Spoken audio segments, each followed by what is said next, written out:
Hola chicos, bienvenidos una vez más a nuestro canal Luis y Solvi. Por primera vez en el canal estoy haciendo mi sección completamente en español y he decidido hacer eso por el tema del que les voy a hablar el día de hoy. Ustedes me han hecho muchísimas preguntas, sobre todo en Instagram, donde quieren saber cuál ha sido mi experiencia viajando con pasaporte venezolano. Como ustedes saben, yo pues la verdad es que viajo frecuentemente por trabajo y también por familia. Es bastante complicado hoy en día viajar con un pasaporte venezolano porque se asocia directamente o con narcotráfico o con el hecho de que pues la persona va a quedarse en el país o no tiene intenciones de volver a Venezuela por la situación tan crítica que vive el país. También es importante decir que esto no solamente le pasa a los venezolanos, esto es algo que lamentablemente afecta a la gran mayoría de latinoamericanos, hispanos, que viajan por el mundo. Es muy lamentable porque nosotros los latinoamericanos, los hispanos, no deberíamos ser reconocidos en el mundo por eso, pero es una realidad. No es algo que le pasa a todo el mundo, por supuesto, pero sí a una gran mayoría, y eso me ha pasado a mí. Ustedes quizás pensarán, porque así me lo han dicho, wow, qué suerte tienes de poder viajar, de poder ir aquí y allá y no tener ningún tipo de problema, ¿no?, con tu pasaporte venezolano. Pues esa no es la realidad, pero pienso que es importante que hablemos de eso porque hay muchas personas que quizás están en Venezuela o en cualquier parte de Latinoamérica que están pensando en viajar y que se preguntan cómo es la situación real hoy en día cuando se viaja con un pasaporte venezolano, en mi caso. Por esta razón he decidido contarles mi experiencia y no quiero que esto que yo voy a hablar acá se tome en ningún punto como algo general. Yo no estoy diciendo que esto te va a pasar a ti si viajas con un pasaporte venezolano o de alguna parte de Latinoamérica, para nada. Esta es mi experiencia y yo la quiero compartir contigo porque la realidad es la realidad y hay muchas cosas que han sucedido que mucha gente no sabe y nunca se entera, porque lamentablemente ese tipo de noticias no llegan al tope, no se hacen virales como deberían, porque están directamente relacionadas a los derechos humanos y a la libertad que todos deberíamos tener de poder viajar y de poder conocer y de poder ir a cualquier parte del mundo a la que queramos ir sin importar nuestra nacionalidad. Mi primera experiencia viajando fue realmente traumática.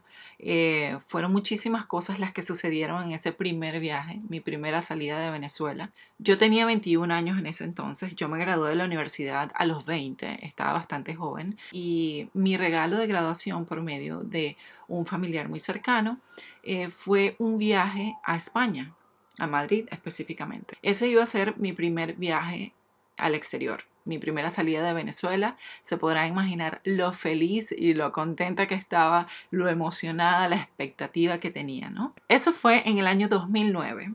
Y si mal no recuerdo, fue en el mes de octubre cuando yo finalmente salgo de Venezuela por primera vez para Madrid, y allí comienza mi pesadilla. Fue un capítulo en mi vida que quisiera poder borrar de mi memoria, pero lamentablemente pues allí está. Y no voy a decir que me persigue, pero de alguna forma lo hace y ya les voy a explicar más adelante por qué. Cuando yo llego al aeropuerto, lo primero que sucede es que obviamente tú entregas tu pasaporte para ser chequeado y para ver que todo está en orden. Al ver inmediatamente mi pasaporte, me dijeron, ok, vas a tener que esperar por acá, por favor, siéntate en aquellas sillas y ya te vamos a buscar. En ese momento yo, por supuesto, me asusté. Yo estaba asustada, estaba muy nerviosa porque era mi primera vez en el exterior, era mi primera vez y estaba completamente sola.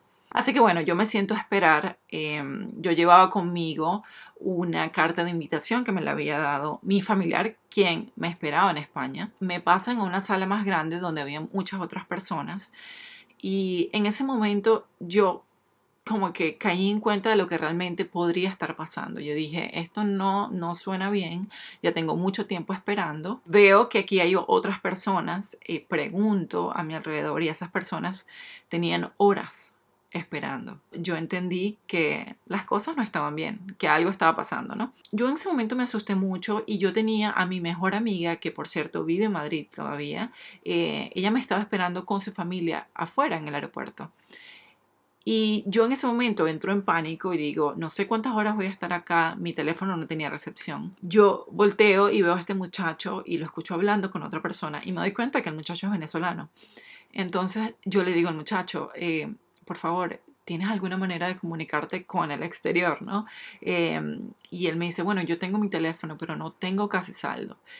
Y yo le dije, mira, por favor, te lo pido, por favor, préstame tu teléfono 20 segundos y yo voy a hacer una llamada rapidito solo para avisar a las personas que están afuera que estoy en esta situación. Y gracias a Dios que hice eso, porque yo no sabía lo que venía, ni estaba preparada para lo que venía, ni sabía lo que se iba a prolongar esa espera. Yo llamo a mi amiga rapidito y le digo, mira, esta es la situación, estoy aquí y pues pareciera que de aquí no voy a salir en un buen rato. Paso a mi entrevista con el policía. De entrada, la persona estaba ya muy molesta y súper a la defensiva y como ya tenía como esa negatividad de no me importa lo que me digas, igual no te voy a creer. Esa era la actitud que tenía el oficial. Yo estaba súper aterrada, yo temblaba, o sea, a mí me temblaba todo. Yo sudaba frío, eso era horrible. Lo primero que me preguntó fue como que, ok, a ver, ¿cuál es tu historia? Así como que, ¿cuál es tu cuento, no?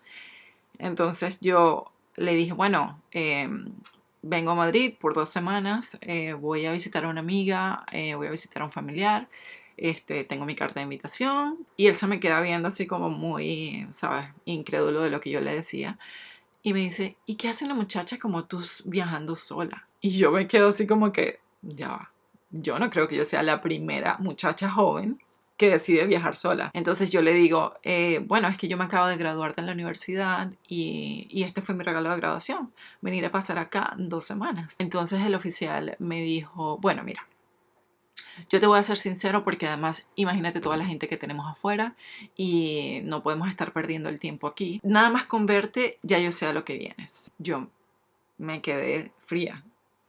En este momento no recuerdo exactamente las palabras que él utilizó, pero me hizo un comentario así como que, sabes, no eres la primera muchacha que viene para acá sola. Él prácticamente me dio a entender que yo iba a España a prostituirme y que no era la primera ni la última que trataba de engañarlo y de meterle un cuento. Cuando él me dijo eso, sinceramente, o sea, podrán imaginar lo ofendida que me sentí. Ya yo dije, o sea, esto no va para bien. Pero yo me imaginé en mi mente inocente que, sabes, que eso iba a parar ahí, que quizás me iban a decir, sabes que no puedes entrar o qué sé yo. Pero no. Otra vez a la sala, otra vez a esperar. Las horas pasaban, las horas pasaban. Yo ya, no, eso fue, yo llegué a España a las 8 de la mañana, creo. Yo decía, o sea, ya son muchas horas, ¿no? Y si preguntabas, te trataban malísimo, o sea, casi que ni siquiera te miraban. Nos trasladan a todas las personas que estábamos allí esperando, que éramos aproximadamente 30 personas de diferentes nacionalidades, todos latinos, todos. Nos trasladan a un cuarto, a un cuartito, porque la verdad es que era bien chiquito, donde casi no cabíamos las 30 personas. Estábamos todos parados, todos pegados unos con otros. Hay ya personas desesperadas, o sea, personas llorando, personas que confundidas, que no sabían qué era lo que estaba pasando. Yo estaba petrificada, literalmente contra la pared, pensando en mi mamá, que ya debía estar súper preocupada y dando las gracias a Dios que le había avisado a mi amiga, que seguramente ella le había avisado a mi mamá. Esa espera se convirtió tan larga que pues llegó la noche. Nos llevaron a una supuesta entrevista con un abogado quien iba a abogar por nosotros, lo cual era una farsa completamente porque el abogado te sentaba y prácticamente te quería como que lavar el cerebro y hacerte entender que tú no estabas cumpliendo con las normas para poder entrar a España, aún y cuando, por ejemplo, en mi caso, yo le expliqué todo lo que llevaba, le mostré todo lo que llevaba, ¿no? Hasta que en un momento el abogado, junto con las otras autoridades del aeropuerto, me sentaron en un escritorio y me dijeron, mira, ok, hemos evaluado tu caso y pues consideramos que no cumples con los requisitos necesarios para poder entrar. Si tú intentabas hablar, como por ejemplo fue mi caso, yo quería decir, pero ya va, o sea, yo tengo esto, tengo mi carta de invitación, tengo los fondos, ¿cuál es el problema? Era como, señorita Hernández, es mejor que colabore con el proceso porque si no, las cosas se pueden complicar mucho más y le aconsejamos que firme este documento donde dice que usted no cumple con los requisitos para entrar a España. En ese momento entendí que era juro, o sea, yo tenía que firmar ese papel y pues si yo no firmaba ese papel, pues prácticamente no salía de ahí. Yo estaba muy nerviosa, tenía mucho miedo, la forma en cómo te hablaban y te miraban era muy intimidante. Yo firmé el papel, sabiendo que llevaba todo lo que necesitaba para entrar, que no estaba incumpliendo ninguna ley, que no había hecho nada malo. Mi único error para ellos era mi nacionalidad, era mi historia, era lo que estaba detrás de mí por ser venezolana. Ustedes pensarán que en ese momento, bueno, ya se acabó la pesadilla, o sea, firmaste el papel, está bien, es una injusticia, pero bueno, ya se acabó. No, cuando deciden que te van a deportar, tú tienes que esperar a que haya un próximo vuelo disponible para tu país para que ellos te puedan devolver. En mi caso, pues tuve la mala suerte que el próximo vuelo era como un día y medio después, casi 2 días después, lo que significó que yo pasé casi 3 días en el aeropuerto. Ellos te llevan a un lugar donde ellos tienen ya preparado. Parece como una cárcel. Las ventanas están doblemente reforzadas al vacío para que nadie se escape. Las camas, tú te puedes dar cuenta de la cantidad de personas que han pasado por esas literas. Eso es horrible, como se ve todo. El olor, la comida, incluso la comida. Nosotros nos daban cosas que estaban como descompuestas ya. Yo no comí, prácticamente probaría una que otra cosa. Y bueno, así transcurrió eso. Fue horrible. Yo cuando hablé con mis padres la primera vez, fue muy doloroso. Mi papá en ese momento estaba vivo y fue muy doloroso hablar con ellos, sentir el miedo que ellos tenían. Imagínate, tener a su hija que por primera vez sale del país, en un país extraño, sin saber nada. Esas llamadas, por supuesto, las grababan y nosotros llorábamos en el teléfono, llorábamos, y yo no era la única, o sea, todo el mundo con sus familiares. Vino una trabajadora social y nos dijo, esas palabras nunca se me van a olvidar. Ella dijo textualmente, esto es tierra de nadie, así que si algo le pasa a alguien aquí, ¿quién se va a enterar? Y cerró la puerta. O sea, esto suena de novela, yo sé, pero esto sucedió, me sucedió a mí, es verdad. El tema no es que te deporten o no, ellos tienen la potestad de decidir quién entra o no a su país, por supuesto, pero no es posible que el trato que los turistas y las personas que iban con la intención de visitar un lugar sea ese. No es posible, es una injusticia muy grande. Finalmente llegó el día de regresarme y bueno, nos sacaron a todos con las manos atrás, o sea, no esposados, gracias a Dios, pero con las manos atrás como delincuentes. Nos quitaron nuestros pasaportes y nos dijeron se les va a entregar en su lugar de destino. Todo el mundo sabía que esas personas, que aparte nos sentaron a todos juntos, estábamos siendo deportadas. Allí habían personas mayores, allí habían niños, allí habían bebés que pasaron 3 días con el mismo pañal.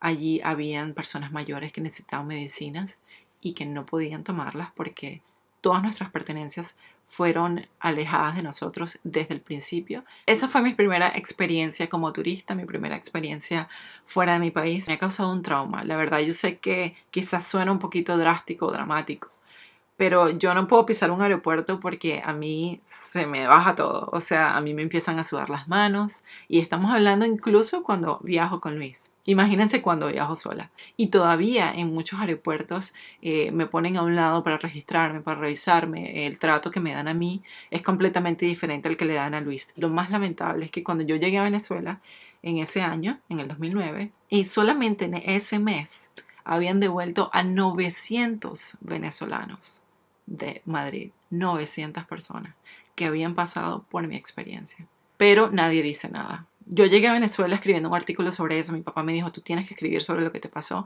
no te puedes quedar callada. Y eso salió en todas partes, eso salió en la televisión, eso salió en los periódicos. Con esto lo que quiero decir es que no es posible que nosotros tengamos que pasar por esto cuando no se está haciendo nada malo. Pero es importante que no nos quedemos callados ante las injusticias. Es importante que alces tu voz cada vez que tú pienses que tus derechos están siendo pisoteados. Yo lo digo porque yo quiero alzar la voz en apoyo a los hispanos latinoamericanos que son maltratados cada día.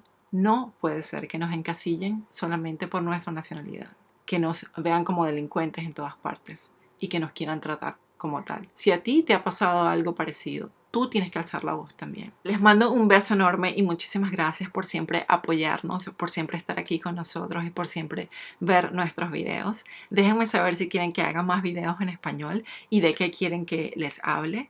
Yo les mando un beso enorme, los quiero muchísimo y nos vemos en el próximo video.